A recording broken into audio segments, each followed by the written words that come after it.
Method of separation of variables. ये method कब applicable होता है? जब इक्वेशंस और बाउंड्री कंडीशंस लीनियर और होमोजीनियस होती हैं। दूसरी इसमें जो सबसे बड़ी इंपॉर्टेंट चीज़ हमें समझनी है कि यहाँ पे जो भी हम सॉल्यूशन है उसको पहले से एज्यूम कर लेते हैं। और एज्यूम भी कैसे करते हैं कि हम मान के चलते हैं जो कि हमारा जो फंक्शन है u, वो दो फंक्शंस की प्रोडक्ट है। ठीक है, u is the function of product, u is the product of two function, और हर फंक्शन एक वेरिएबल को कंटेन कर रहा है। ठीक है, जैसे ये क्वेश्चन मैंने यहाँ लिया हुआ है, यहाँ पे u एक्स वाई का फंक्शन है। ठीक है, u एक्स के रिस्पेक्ट में भी डिफ्रेंशिएट हो रहा है, y के लिए भी। तो हम मान के चलेंगे जो सॉल्यूशन वैल्यू होगी u की, वो एक्स वाई के बराबर होगी। x क्या है? x एक वेरिएबल नहीं है यहाँ पे, capital x is a function of x and capital y is a function of y। तो u क्या है? u दो फंक्शन की प्रोडक्ट है यहाँ पे। ठीक है, तो क्योंकि हमने माना है कि u इसका सॉल्यूशन है, तो हम मान के चलेंगे कि u अपनी इक्वेशन को सेटिस्फाई करेगा। तो मैंने यहाँ u की जगह ये जो इक्वेशन में वैल्यूज़ हैं del u by del x, del u by del y, यहाँ पे मुझे इनकी वैल्यूज़ पुट करनी है। तो del u by del x में u क्या है? एक्स वाई है, तो मैंने u की जगह यहाँ एक्स वाई रख दिया। अब u का जो डिफरेंशियल है, इसका जो डिफरेंशियल है किसके रिस्पेक्ट में हो रहा है? वेरिएबल x के रिस्पेक्ट में हो रहा है, तो y तो बाहर आ गया। ठीक है, क्योंकि अब यहाँ पे x के पास केवल एक ही तो वेरिएबल है x, तो ये पार्शियल डिफरेंशियल थोड़ी रह गया। अब तो ये dx बाय स्मॉल dx, ये हो गया, dx हो गया। तो हम इसको y x डैश लिख लेंगे। सेम ऐसे ही अगर हम del u by del y लिखें, तो del by del y is equal to x y होगा। ठीक है, और यहाँ पर हमने जो x है इसको बाहर कर दिया, क्योंकि डिफरेंशियल हम y के रेस्पेक्ट में कर रहे हैं। तो ये अब d होगा, डेल नहीं होगा, है ना, ये d होगा, dy और d स्मॉल y। तो हम इसको क्या लिख लेंगे? x y dash. तो अब इनकी वैल्यूज़ हम यहाँ इक्वेशन में पुट करेंगे। तो नेक्स्ट पेज पे चलते हैं, वहाँ पे हम इनकी वैल्यूज़ को पुट करेंगे। तो put these results in given equation 1। In given equation 1 में हम ये जो रिजल्ट्स है ना, इनको पुट कर देंगे। तो देखो क्या लिखा जाएगा? 3, वो x के रेस्पेक्ट में डिफरेंशियल था, 3x dash y plus 2x y dash equal to 0। ठीक है, और हमारे उस क्वेश्चन में एक बार मैं आपको और दिखा देती हूँ, हमारे उस क्वेश्चन में एक बाउंड्री कंडीशन भी है साथ में, हमने इसका जिक्र नहीं किया अभी, ये बाउंड्री कंडीशन भी है साथ में। ठीक है, तो ये भी है हमारे पास, इसको हम लास्ट में यूज़ करेंगे। तो नेक्स्ट पेज पे चलते हैं। तो हमने जो एग्जम्पशन लिया था, हमने अपनी इक्वेशंस में पुट कर दिया। ठीक, अब हम इसको 0 के उस तरफ ले जाएंगे, दूसरी साइड। ठीक है, अब मुझे वेरिएबल सेपरेट करने, मेथड का नाम है ना वेरिएबल सेपरेशन। तो वेरिएबल सेपरेट करने के लिए x की टर्म्स एक जगह, y की एक जगह, या हम क्या करते हैं x y से दोनों साइड पे डिवाइड मार देते हैं। डिवाइड कर देंगे तो ये अपने आप ही वेरिएबल सेपरेट हो जाएगा। तो कैसे भी कर लीजिए, जैसे आपको ईजी लगे। या तो आप एक्स वाई से दोनों साइड डिवाइड कर दीजिए, ये एक्स एक्स एक तरफ, वाई वाई एक तरफ, ये वाई है, वाई एक तरफ। ठीक है, अब मुझे इन्हें सॉल्व करना है। तो पहले तो मैंने यहाँ पे क्या लिखा? सेपरेट कर दिया, सेपरेट द वेरिएबल। अब हमें इसे सॉल्व करना है। ठीक है, तो ये सॉल्व हम तभी कर पाएंगे जब हम इसे किसी कांस्टेंट के इक्विवेलेंट मानेंगे, तो उसके बिना ये सॉल्व नहीं हो पाएंगी इक्वेशन। तो हमने माना कि हमने इस इक्वेशन को किसी कांस्टेंट माइनस पी स्क्वायर के इक्वल ले लिया। आप चाहे तो इसे कांस्टेंट के भी ले सकते हो, प्लस का के ले सकते हो, माइनस का के ले सकते हो, कुछ भी ले सकते हो कांस्टेंट को। लेकिन जनरली जब हम कांस्टेंट एज्यूम करते हैं, तो हम कांस्टेंट को एज्यूम करते समय इस चीज़ का ध्यान रखते हैं कि जो हमारी बाउंड्री कंडीशंस हैं, जो कांस्टेंट है वो हमारी नेचर ऑफ प्रॉब्लम से, बाउंड्री कंडीशन से, मतलब इनसे कंसिस्टेंसी में रहे। तो जनरली आप ले तो कुछ भी लो, लेकिन जो अच्छे सुटेबल सॉल्यूशंस मिलते हैं वो हमें माइनस नेगेटिव वैल्यूज़ के साथ ही मिलते हैं। इसका और बेटर एक्सप्लेनेशन जब हम वेव इक्वेशंस पढ़ेंगे, हीट इक्वेशंस पढ़ेंगे, वहाँ पे हम आपको दिखाएंगे कि हम आपको सॉल्यूशन तीनों टाइप के कांस्टेंट्स को लेके दिखाएंगे, पॉजिटिव, नेगेटिव, ज़ीरो। लेकिन जो उसमें मोस्ट सुटेबल होगा वो इसी से माइनस पी स्क्वायर या नेगेटिव कांस्टेंट से ही हमें मिलेगा। तो उसको हम फिर वहाँ पे और अच्छे से डिस्कस करेंगे। फिलहाल अभी हम ये मान के चल रहे हैं कि हमने इस कांस्टेंट को माइनस पी स्क्वायर किया हुआ है। अब हमने एक एक पहले इसको और माइनस पी स्क्वायर को एक साथ लिया। तो firstly we take firstly we take 3x dash over x is equal to minus p square. तो ये जो x डैश था ये क्या था, dx इज इक्वल टू -3 को मैं इधर ले गई पी स्क्वायर के इधर। तो वेरिएबल देखो कैपिटल x और ये फंक्शन x, ये फंक्शन है, ये इसका डेरिवेटिव चला गया। x कैपिटल x फंक्शन है ना, वेरिएबल थोड़ी है। और ये स्मॉल ये वाला x इधर आ गया। अब आप इसको इंटीग्रेट कर दो, तो जब आप इसको इंटीग्रेट करेंगे तो ये बनेगा लॉग फंक्शन और उसका डिफरेंशियल -1/3 पी स्क्वायर, इसका स्मॉल एक्स बन जाएगा dx का इंटीग्रल, और साथ में एक कांस्टेंट ले लिया लॉग c1। तो लॉग c1 जब इधर आएगा तो वो माइनस में हो जाएगा, तो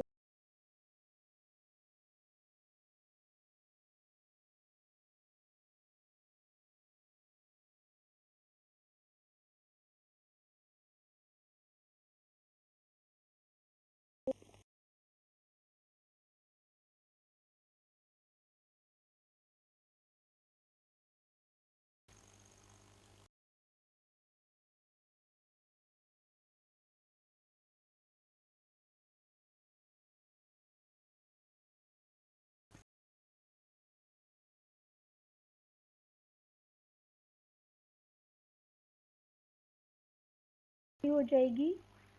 लिख लेते हैं चलो, ये log x upon c1 is equal to -1/3 p square x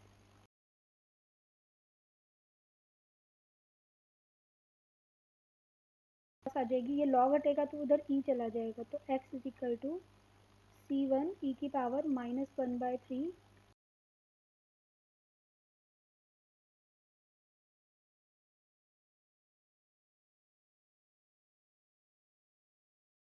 को लिख लेते हैं प्रॉपर पी स्क्वायर एक्स। इसको हमने इसमें फ्रेम में डाल दिया। मैं यहाँ और साफ साफ लिख देती हूँ इसको, x is equal to c1 e की पावर -1/3 पी स्क्वायर एक्स। अभी हम इसको अपने सॉल्यूशन में यूज़ करेंगे। अभी नेक्स्ट पार्ट करते हैं इसका 2xy वाला। अब सेकेंडली जो हम उसको लेके चलेंगे,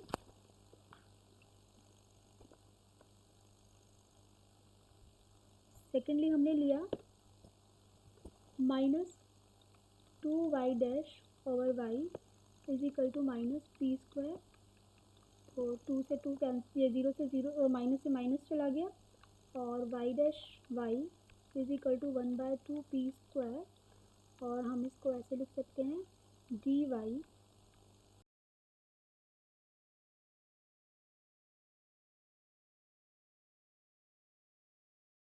वेरिएबल जैसे भी x के केस में सॉल्व किया था ऐसे ही सॉल्व करना है। तो ये 1/,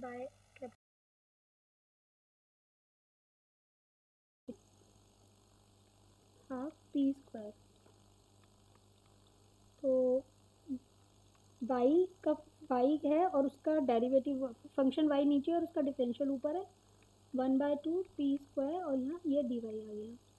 ऑन इंटीग्रेटिंग, जब आप इंटीग्रेट करेंगे तो ये बना log y is equal to half p square y plus log c2। तो log y capital y minus log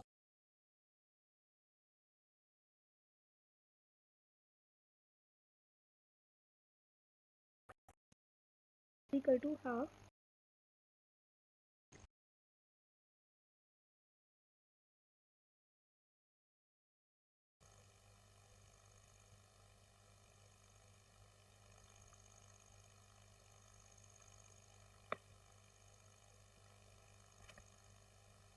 log c2 is equal to half p square y, और y upon c2 is equal to, अगर मैं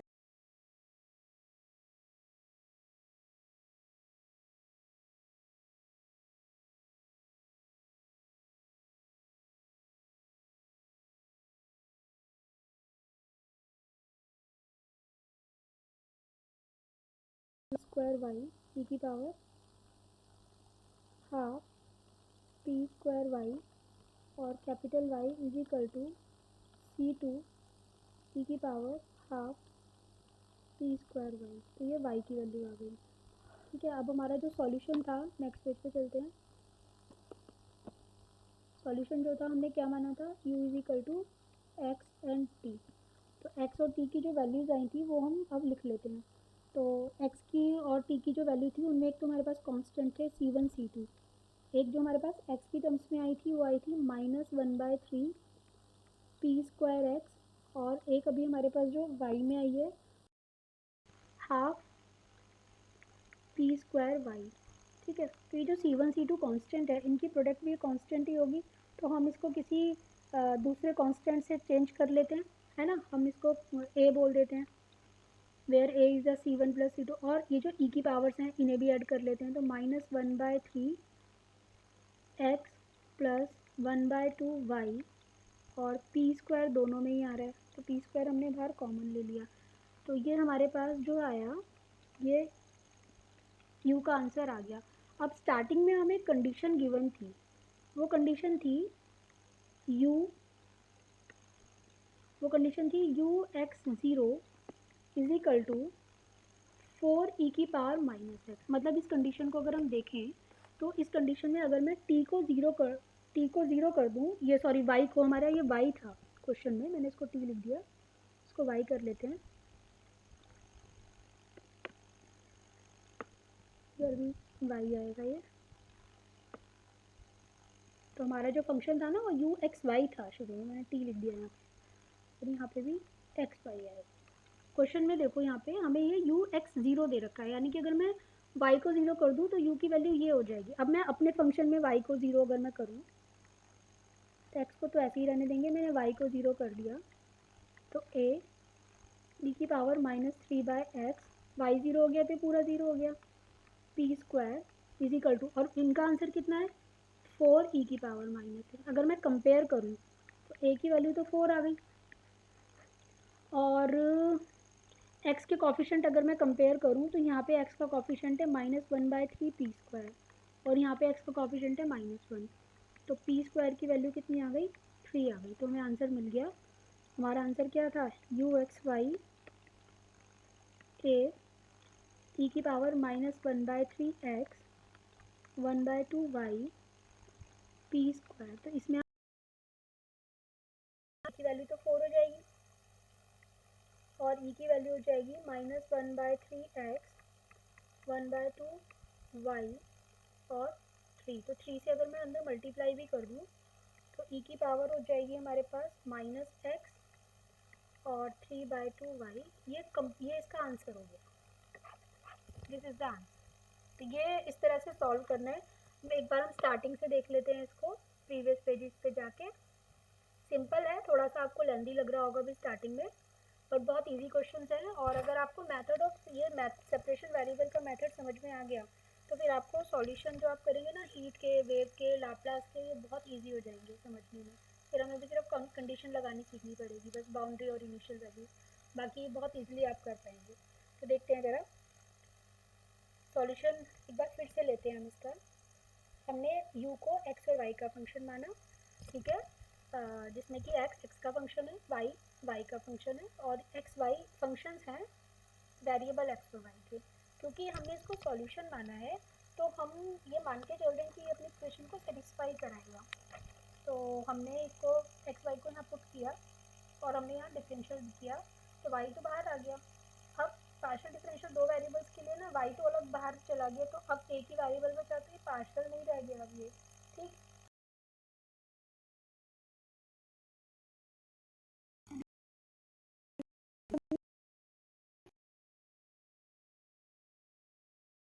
update किया और उनमें से बराबर मिलेंगे।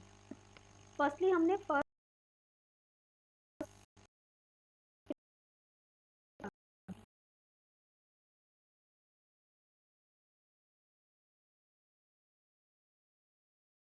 पेज पे, सेकेंडली हमने ये सॉल्यूशन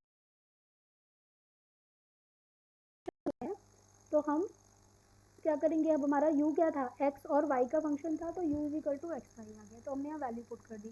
c1 c2 दो कांस्टेंट है, तो वो कांस्टेंट की प्रोडक्ट भी कांस्टेंट होगी, तो हमने यहाँ c1 c2 को a मान लिया अपने पास। ये e की पावर्स हैं, एक्सपोनेंशियल पावर से ऐड कर दी। अब हमें लास्ट में क्वेश्चन के स्टार्टिंग में एक कंडीशन थी कि ux0 जो है 4 e की पावर माइनस एक्स है, मतलब अगर मैं इसमें y को 0 कर दूँ तो u की वैल्यू ये रह जाती है।